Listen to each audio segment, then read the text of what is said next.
Hey guys, okay, so I wanted to talk a little bit more about this enclosure that I showed you in a previous video.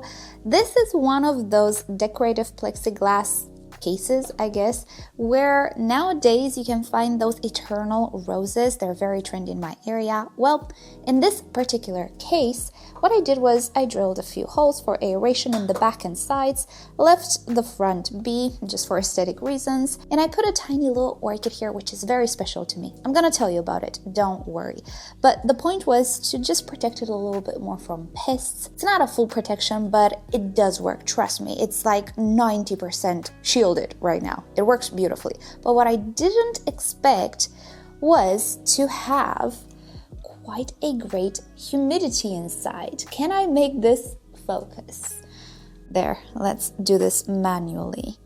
Can we see we have 68% humidity here, 23 degrees Celsius as well. This sits on the Barinas. The Barinas warm up slightly here. That's why it's a little warm in here, but it's okay. It's a Cattleya type. Well, the ambiental humidity in my grow room is 45%. Between 45 and 68, we have a considerable and noticeable and meaningful difference. And guess what? This is very good news for whatever little orchid you have maybe rehabbing in here. Or not necessarily rehabbing, any orchid appreciates humidity, but I certainly was not expecting it because all of my other enclosures, such as my cabinets and also these IKEA mini greenhouses, they do not keep humidity in at all, and I don't really use them for humidity. As I say in my videos, there is something more important than humidity, and this is hydration. Unless we are talking about extremely high humidity loving plants, you can do with lower humidity, trust me. This is the truth. This is what's in my grow room. It's not 23 degrees, it's a little lower now, early in the morning. This is a little warm. So, where do I get these? From a local flower shop, actually. They do have leftover containers of the things that don't sell because guess what? Those roses are not really eternal. They do kind of start to fade after a while, maybe a year or so.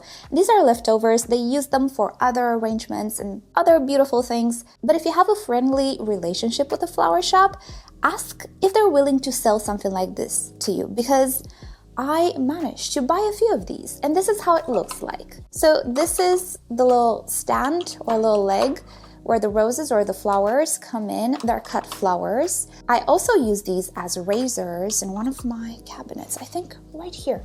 Look at that.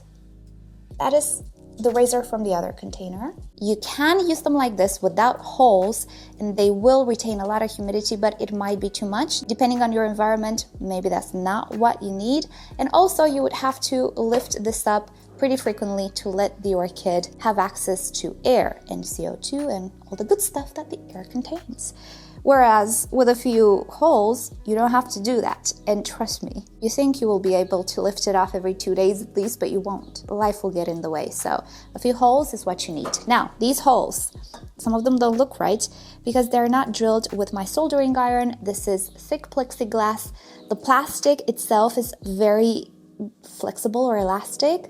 It just shuts back off. So I used a drill. Tiny little handheld cordless one did the trick. This is how I did the holes.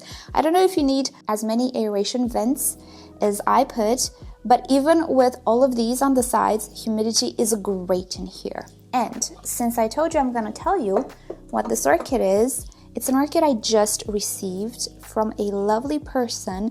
It is a tiny, tiny little offshoot from her own that fell, and guess what? Has tiny little roots and a tiny little growth. It is minuscule, but I love it. I am so excited to grow it. And if you Google this name, this is the Star Cosmos, is it? No, Star Carnival. Cosmos is a different one. Yeah, you're gonna see the beautiful, beautiful picture. I think Curlin has it at the moment. I'll try to pop up a picture from Curlin right now. So, being that she's a tiny little baby and she needs babying and protection and higher humidity, this is perfect. She will be big. She's not gonna live here forever, but for now, it is perfect. So, if you've ever seen these enclosures, maybe you can also find them on the internet, on Amazon or something.